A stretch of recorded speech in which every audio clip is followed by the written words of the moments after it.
మనం చేసే ప్రతి పనికి ఫలితాలు ఉంటాయి కదా, అవును. అది మంచి చెడు ఓకే. అనేది ఈ కర్మ సిస్టంలోకి వస్తుంది. ఓకే. ఓకే. సో దానికి తగ్గట్టుగా నెక్స్ట్ మన లైఫ్ డిజైన్ చేయబడుతుంది. ఓకే. అది కూడా పూర్తి స్థాయిలో కర్మ చేతుల్లో ఏముండదు, మన చేతుల్లో కూడా ఉంటుంది. హ్మ్. ఇప్పుడు ఇలాగా చెయ్యాలి, ఈ రోజున అలా చెయ్యాలి, ఇలా పుట్టాలి అలా పుట్టాలి అనేది డిసిషన్ అయిపోయింది కదా. అవును. ఇక్కడ మళ్ళీ నేను ఏం చేయొచ్చు ఏం చేయకూడదు అనేది నా ఫ్రీ విల్ ఉంటుంది. ఉంటుందా? 100% ఉంటుంది. ఉన్నప్పుడు కర్మ సిద్ధాంతం ఎట్లా అప్లై అవుతుంది? కర్మ సిద్ధాంతం ఎట్లాగంటే, ఇప్పుడు నేను ఏ తల్లిదండ్రులు పుట్టాలి అనేది కర్మ సిద్ధాంతం డిసైడ్ చేసింది. అవును. నేను ఎవరిని పెళ్లి చేసుకోవాలి అనేది కర్మ సిద్ధాంతం డిసైడ్ చేసింది. ఓకే. నాకు సపోజ్ ఎగ్జాంపుల్ చెప్తున్నా, రైట్. పూర్వ జన్మలో నేను ఒక అమ్మాయిని, నా భార్యని బాగా బాధలు పెట్టేసేసి హ్మ్. ఒక చెడ్డ భర్తని. అవును. ఈ జన్మలో నాకు అది రివర్స్ లో నేను దాని రుణం తీర్చుకోవాలి. అచ్చా.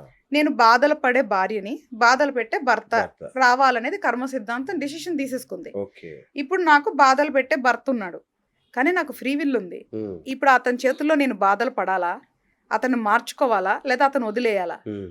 నా చేతుల్లోనే ఉంది కదా. ఒకవేళ మీరు వదిలేశారు అనుకుందాం, అవును, మరి ఆ కర్మను మళ్ళీ ఎప్పుడు అనుభవిస్తారు? అనుభవించాల్సిన అవసరం లేదు. అది ఏదైతే వచ్చేసిందో అది అక్కడతో అయిపోయింది కదా. నేను ఇప్పుడు చేసే పనులు బట్టి ఇంకా అంటే ఇప్పుడు ఈ ఓకే. వదిలేయటం జ్ఞానంతో వదిలేయాలి. ఆ, ఎట్లా పడితే ఎట్లా గర్వంతోనో వాటితో కాదు. ఆ. వాట్ ఎవర్ జరిగింది, నేను దీన్ని ఒప్పుకుంటున్నా. ఎరుకతో చేయాలి. ఆ ఓకే. ఇది ఓకే. నా కర్మానుసారం ఈ మనిషి వచ్చాడు, ఈ మనిషిని నేను ద్వేషించట్లేదు. ఓకే.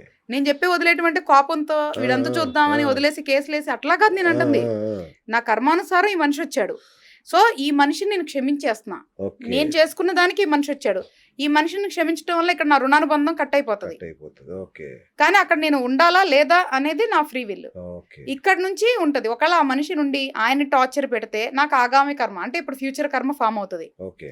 నేను టార్చర్ పడుతూ ఉండేది నా ఫ్రీ విల్ కర్మ. ఓకే. సో ఫ్రీ విల్ అనేది ప్రతి విషయంలో ఉంటది. సంచిత కర్మలు అంటే మనం తెచ్చుకున్నవి కాదు, ప్రారబ్ధ కర్మ అనేది ఈ జన్మలో మనం ఏం అనుభవించాలని తెచ్చుకునేది ప్రారబ్ధ కర్మ. ఓకే. సంచిత కర్మ అంటే అక్కడ బిగ్ అకౌంట్, ఓ. స్విస్ అకౌంట్, చా. అన్ని జన్మలకి సంబంధించి పోగే అకౌంట్ అమ్మో. ఆ, సంచిత కర్మ. సంచిత కర్మ. ఓకే. ఈ జన్మలో ప్యాకేజ్ మాత్రమే ప్రారబ్ధ కర్మ. అచ్చా. That is fixed program. తెచ్చుకున్న ప్రోగ్రామ్ అది మారదు. ఆగామి అంటే మళ్ళీ ఫ్యూచర్ లో ఇప్పుడు మనం చేసే వాటి వల్ల మళ్ళీ లెక్క స్టోరేజ్ అయ్యేది దేవుడా. మూడే. మూడు. సింపుల్. మూడు. అయితే ఇప్పుడు సింపుల్ గా మనకి మీరు ఇందాక అడిగిన ఈ కర్మ ప్లానెట్స్ గురించి చెప్పాను కదా. అవును. కర్మ సిస్టమ్ లో ప్లానెట్స్ అనేది పాత్రదారులు. ఇప్పుడు ఎలా ఉంటదంటే, మీరు స్టూడెంట్ అండి, మీరు చదువుకున్నారు అవును. కదా, అవును. ఎగ్జామ్ రాశారు. మీరు బాగా చదువుకుంటే పరీక్ష రాస్తే ఫలితాలు మీరు చదువుకునే దాన్ని బట్టి ఆధారపడి ఉంటుంది. ఉంటాయి. అవును. మీరు స్కూల్లో జాయిన్ చేయడం వరకే కర్మ పని. చదువుతారా లేదా, ఎగ్జామ్స్ రాస్తారా లేదా అనేది మీ పనే. ఓకే. మీరు బాగా చదువుకుంటే అది ఫ్రీ విల్. అది ఫ్రీ విల్. ఓకే. కానీ నేను ఏం చదువుతాను, ఏం పాస్ అవుతాను అనేది కర్మ కాదు. మిమ్మల్ని చదవకుండా ఆపేదానికి గ్రహాలు ఉంటాయి, మళ్ళీ కంపల్సరీగా ఉంటాయి. ఎందుకంటే ఇప్పుడు ముందు ప్రోగ్రామ్ అయింది కదా.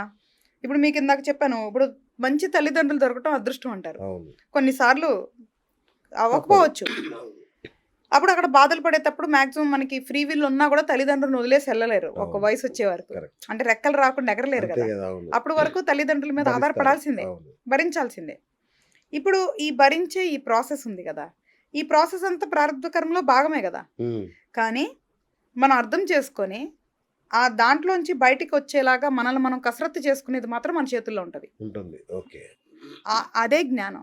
జ్ఞానం ఓకే. అంటే వెలుగు. ఓకే. అది తెచ్చుకుంటే మనం అన్నిటినీ స్లోగా జయించవచ్చు. Super super. రత్నాల గురించి మీరు చెప్తారు, రాళ్ళు పెట్టుకుంటే రాతలు మారవు అని అంటారు కదా.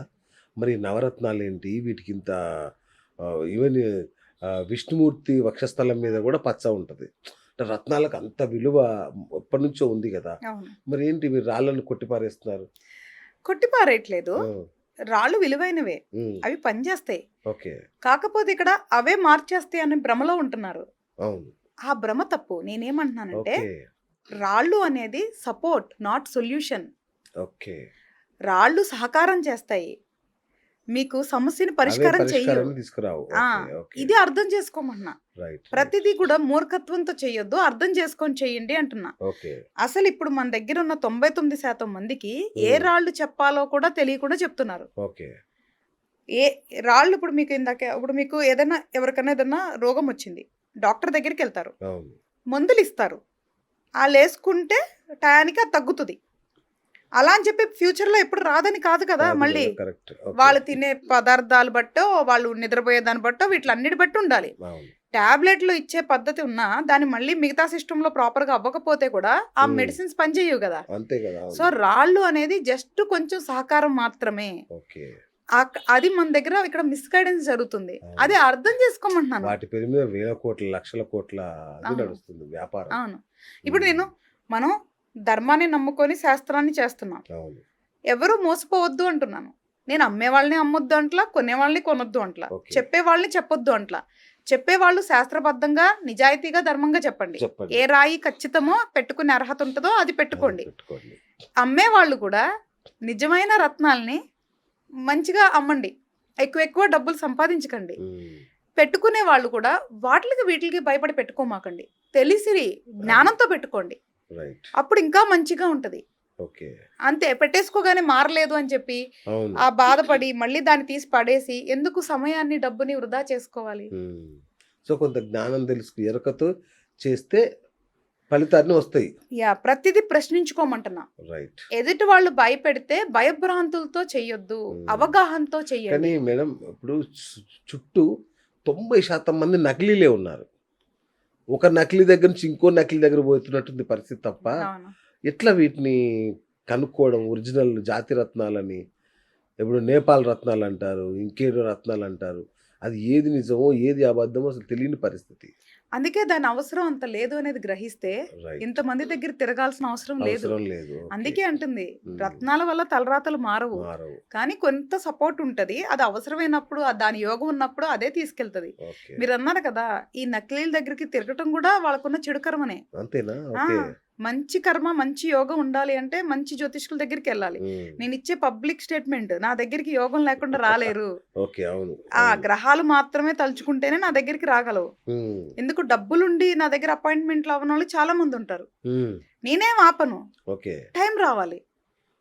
ఎప్పుడు ఓకే. కూడా మీరు ఇప్పుడు ఉన్న జనాభాలో ఎవరైతే మనకి జ్యోతిషులు ఉన్నారో అవును. నేనే ఓపెన్ స్టేట్మెంట్ 99 అవును. మంది నకిలీ నకిలీ అని చెప్తున్నాను. నేను అవును. 1% ఉన్నారు. అవును. ఇన్ని కోట్ల మంది 1% ఎప్పుడు రీచ్ అవ్వాలి? ఇప్పుడు మీరు నకిలీ కాదని ఎలాగ అనుకోవాలి మేడం? అంటే మీరు కూడా నకిలీ అని అవును. నాకు అనిపించింది అనుకో, అవును, ఎలా తెలుసుకోవాలి మీరు నకిలీ కాదని? ప్రశ్నించండి నన్ను కూడా. ఓ ఓకే.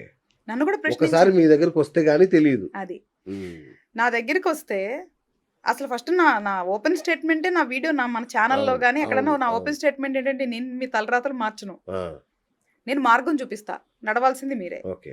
మీ జాతకంలో మీ కర్మ ఏంటి, ఏ గ్రహాలు చెడుగా ఉన్నాయి, మీరు ఏం చేసుకోవాలని చెప్పడానికి నేను ఓకే. నేను ఒక వైద్యురాలిని. రైట్. రైట్. రోగాన్ని తీసేసే మాంత్రికురాలిని కాదు నేను. ఓకే.